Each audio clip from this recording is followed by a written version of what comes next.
मैं कुर्सी छड़ के सलाम लगा सी पढ़न। मैं इन्हों खड़का वजा के मन्निया, किताबां पढ़ के नहीं। बोलिया नहीं, मेरे तो बड़े फतवे लगे ने, लेकिन मैं अली नूं ठोक वजा के मन्निया, परख के जांच के।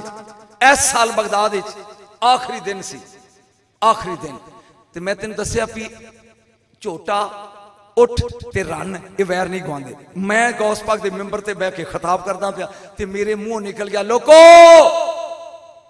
भीड़ पवे ते या अली मदद कवो। मुश्किल टल जाती है।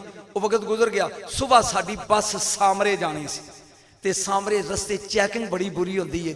पासपोर्ट बंदे को ना होवे ते ओनू फड़ के ओदी तफ्तीश ही करते रहिंदे ने तालिबान वांगू। वो जदों बस च बह गए, मैं ग्रुप लीडर सी, 52 बंदे असी बस बैठे सां। तेन गल लगा सुना, 11 चौकियां सी राह च जिथे चैकिंग होनी सी। जदों उस दरिया तो बस लंघी ना जिथे गौस ने बेड़ा तारिया सी, मैं उठ के खड़ा हो गया ते मैं आख्या, बीबियो ते भराओ अपने अपने पासपोर्ट विखाओ। मेरा ख्याल तेन फिक्रे की समझ नहीं आई। बीबियो ते भराओ अपने अपने। वो मेरे पीछे घलौरिया बैठा सी, वो आंदा बाबा मैं भुल आया हूं कमरे च, जेड़े बंदे को पासपोर्ट ना हो मारिया गया। मैं कहा उतर थले। वो लौरिया सी, मैंने कहता नहीं उतरता, जिन्ने पैसे दे के तू आया उन्ने मैं दिते ने, नहीं उतरता। या बस मोड़ ते या मैं एवें ही जाने। पिछों बीबियां दियां ने, बाबा जी इनू लै जाओ। मैं आख्या पुत्र राह च फड़ेगा बड़ा भैड़ा हाल होएगा।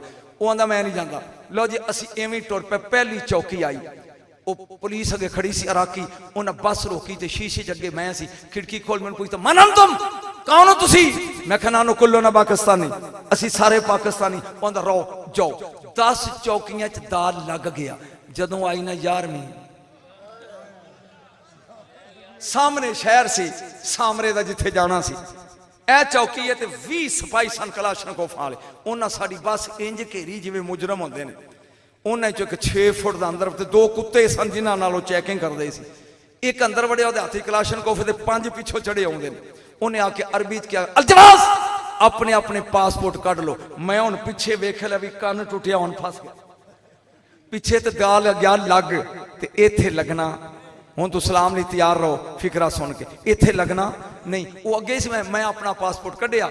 ओदा तरीका की सी, पहले वो शक्ल न शक्ल मिलांदा सी भी बंदा यही है, फिर थले ला के कुत्ता घुमाते सन भी ये कोल ते कुछ नहीं। फिर उन्होंने आंदे चलना ए बार्डर लंघ दूजा आवे। जदों ने पासपोर्ट वेख्या ना मेरा, मैं उन्हें अपनी वो इज्जत बीसी का मैंने परवाह नहीं, मैं फिकरा सही बोलना है। इंज मैं पिछे वेख्या भी हुण वारी यदी आ गई तो हुण मारे गए। पिछों एक 50 साल की माई राती बड़ा किलदास है भी भीड़ पवे ते याल ही कहो। हुण कहना याल ही मदद।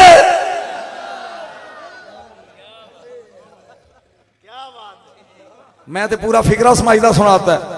राती बड़ा किलदास है, याल ही मदद। हुण कहो। मेरिया अखां च पानी आ गया। मैं कहा याले, मैं अपना पुत्र व्याह नहीं जा रहा, तेरे पुत्रां दी सलामी आ रहा। 2 इमामां दी उत्थे कबरां ने, 10वें ते 11वें दी, ते अज छेती बॉडी वे तबीबा, नहीं तो मैं मर गया। वो इन्हीं दिन वो 5 तैयार ने अगे वड़ के ते चैकिंग कर ले। मेरे यकदम जेन च आ गया भी तू बोल पंजाबी, इनू समझ आनी, गाल भी कट दे, इनू केड़ा पता लगना ये अरबी है। ये उच्ची बोल फिक्र, ए ला इला मोहम्मद रसूल मेंबरे रसूल है। मैं कहा याली मदद, हाथ सोटोए। उची सारी पूरी बस ने सुनिया, याली मदद हाथ सोटोए। उन्हें खिंच के हाथ मारे, उन्होंने याली दी ते समझ आ गई ते हाथ सोटोए दी नहीं। वो हाथ उत्ते उन्हें हाथ मारे, कहंदा रहो जाओ। बोल की अजे नहीं, अजे नहीं की आंदा जाओ। वो बाकी दियां भी लै गया। बस साडी पई टुर ते सलाम पढ़न तो पहले आखिरी फिकरा। पिछों बुढ़ी उठी ते करीब आके जो मेरे मगर बैठा सी, उन्होंने आंदी कढ़ वे 1000 रुपया वे कढ़ कढ़। वो आंदा क्यों? जे शाह यार ही ना कहंदा तेनू लित्तर बड़े पैने से।